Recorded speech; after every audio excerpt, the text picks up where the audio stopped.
I guess these are, interesting things to think about if you are any sort of designer, because, design really is about the human mind and working with the human mind. Why do you make certain things look a certain way? That's a pretty ugly staircase. And it also sits on top of that. But I don't really care about that, because this is not a very special building, as it were. Like, when you design things, you want to consider how people think and how people will react to whatever it is you're designing. And also, how the human body works. Like, if you design a car, how people are going to drive that car. If you design a pen, I mean, who designs pens? It's just a kind of a cylinder with ink inside. But your hand holds on to it, right? So it has to be a certain size, a certain thickness. That's a really ugly staircase. What's underneath here? Okay, that's fine.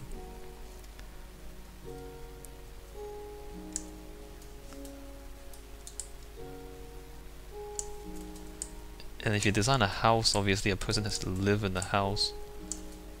If you design a chair, people have to sit in it, so it has to be a certain shape and a certain size to fit their bodies, and so on and so forth. So if you design anything, it's not just, randomly putting parts together. You ready? Wait, what did I just do? Oh, that's the new feature, where if you have two stairs, then it'll just kind of wrap around like, oh, look at that. No, wait, it's not doing that. What? Why did that do that and that did not do that? I don't understand how the stairs work. See, that's not... Oh, I see. You have to do it if you put it against that one. Oh, that's neat.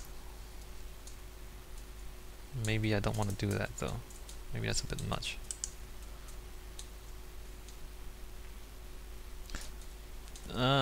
One more thing to think about in the future. I don't really want that right now, though. Although I might have it there. Yes, I have it there, but not above.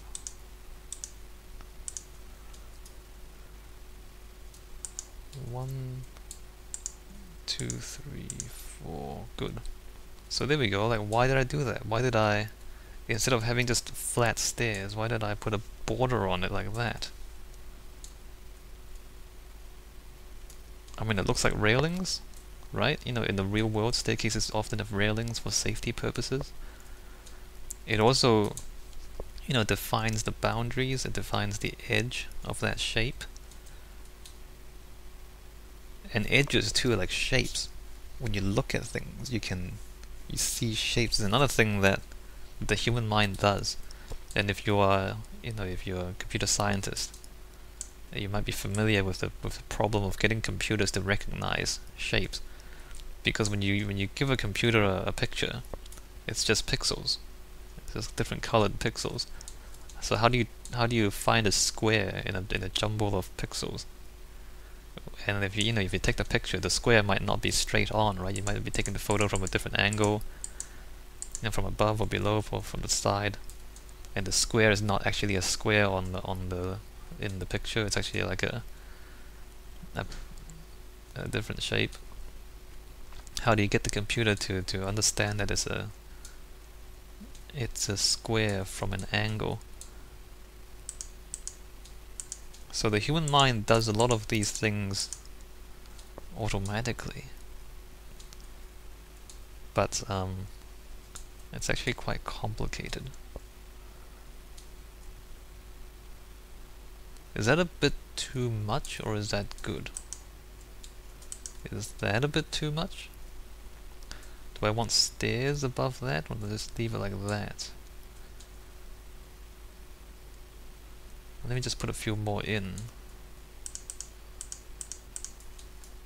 Now this is completely decorative. And you know how I was saying that looks completely flat and empty and boring and ugly. So what am I doing now? I'm putting in these things, and they don't serve any practical purposes, but we're creating a rhythm. We're breaking up this large blank area of nothing and turning it into a series of smaller areas that stick out a little bit like that. And so suddenly it's a little bit more interesting. You know, it's not just flat and empty anymore. Again, the repetition, the rhythm, you put that in and you have this kind of regular series of things going on into the distance, and it looks more interesting, just like that. And that's your human mind working. That's your brain.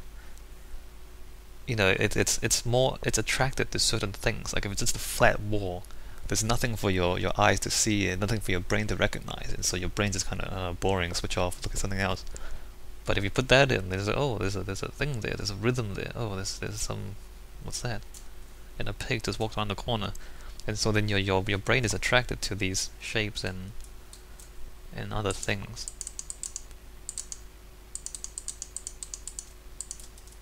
And I guess if you kind of design a lot of things over time, you learn to recognize these things. I want to have it go up one more block even, because it still looks a bit odd. Maybe just that.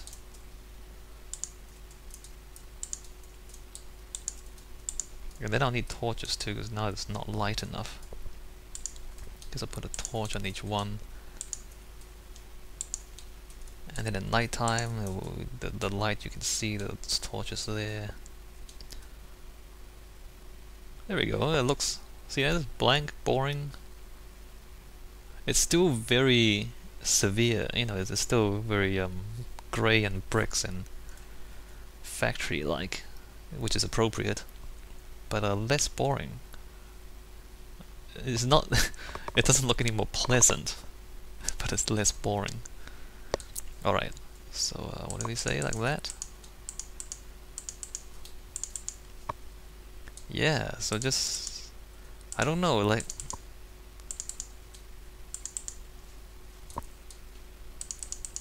you know, if you design a lot, and if you study design, then over the years you'll pick up a lot of these things, and you might not even you might not even think about consciously. You just, you know, you form habits, or you know, you learn these tricks, and you don't always think about them consciously when you do them. But everything has a reason, right? And not everyone knows what the reasons are. Like why be symmetrical? Why be rhythms? And you know, not everyone thinks about evolutionary biology and then human instincts and the physical body and things like that. But that's you know, that's how it works. Or you know, that's some of the reasons why it works. Modules, repetition, you know, putting an outline around the glass. You know, why not have the whole thing glass? Why have outlines? Again, it's because you don't want it to be just flat and empty and boring. You want to, you know, because they are separate modules, you want to highlight the fact that they are separate modules. And so then when people look at it, even if they don't know what's going on, and they're looking at your factory for the first time, they can see the modules immediately. Like they can see that, oh, there's like 5 units here. Why is it like that? Oh, there's 5 things that have been repeated. So they can see it right away. They don't have to, you know, really figure it out or wonder what it is. Or worse, just not realize what it is and assume it's something else. As a designer, you usually are not trying to deceive people. Like there's no, like there's no point in deceiving people.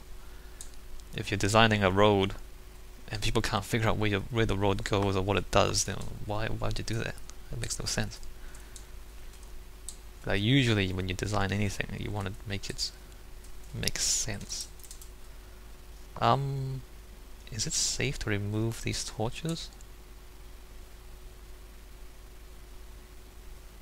I think it is. Yeah, it is. Alright, so glass in between each one, but not completely closed because we need, oh wait, don't forget glass in front of the pistons, because then the chickens, if not, the chickens will climb into here and escape. So glass in front of that, and I guess there as well, so they don't have any place to hide. So they always kind of fall down and into the water, right? Let's see. I should leave a door. I also need glass panes somewhere here. I guess I'll leave the door like here,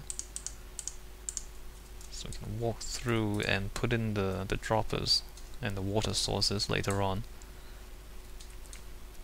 Okay, let's just do that for now. Leave the glass panes until later. What was I saying? Yeah, like when you design things, you're usually not out to deceive people. I mean, although you might think, oh, it's interesting. Oh, I can play with people's expectations, and I can, do this and that. Yeah, it is interesting. Yeah, that's cool, but it's not very practical. Like, why would you, there's no real point in doing it, to tricking people. Like, you can do it, and it's interesting, but it doesn't actually help anyone, doesn't actually get you what you need to do. It doesn't achieve anything that you really need to achieve, usually. Like things like a front door, you can make the front door look like it's not there. Maybe you can make it look like a hidden door. Maybe you're supposed to walk in the, make the door look like a window, so people don't realize you're supposed to walk through it. And so the house isn't. I mean, imagine that the house has no doors, but it has windows that you can walk through. It's funny, right? It's funny. Yeah, funny. But then you just confuse people, and people spend their time trying to find the door, and it doesn't actually help anyone in the end.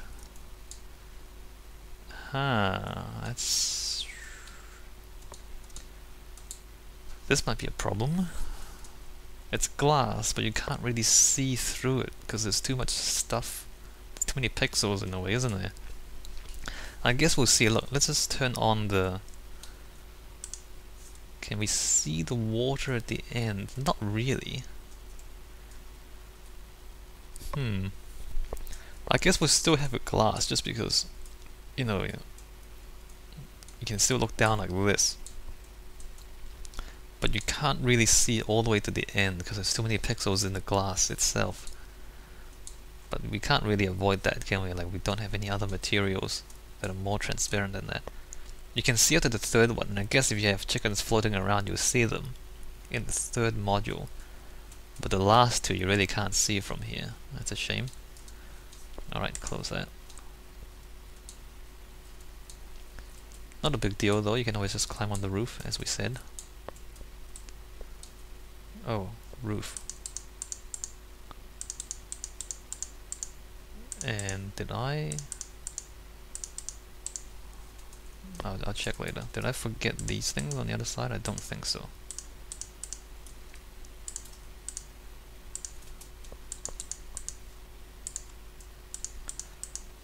So yeah, in architecture school, you get over those things like in the first year. Like you try out all the crazy things in the first year, and then after that you're really expected to be more sensible and more practical.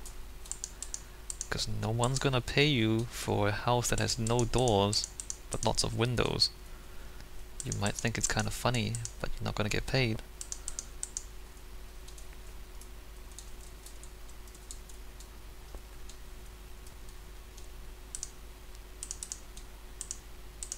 But Minecraft is a good way to explore all these interesting ideas that you might have. I mean, it's pretty cheap, and you can build whatever you like in it. I mean, some people have suggested, like, architecture lessons using Minecraft to, you know, talk about architectural concepts. And I can do that. I mean, I do that already a little bit. Like, you know, I just talked about symmetry and rhythms and all that, and patterns, repeating patterns. Not quite the same as repetition. So the patterns might not be strict repetition, but patterns are also interesting to the human mind. Okay, that's correct. Yeah, I might do that later on. It's just that it does take a bit of time to prepare lessons.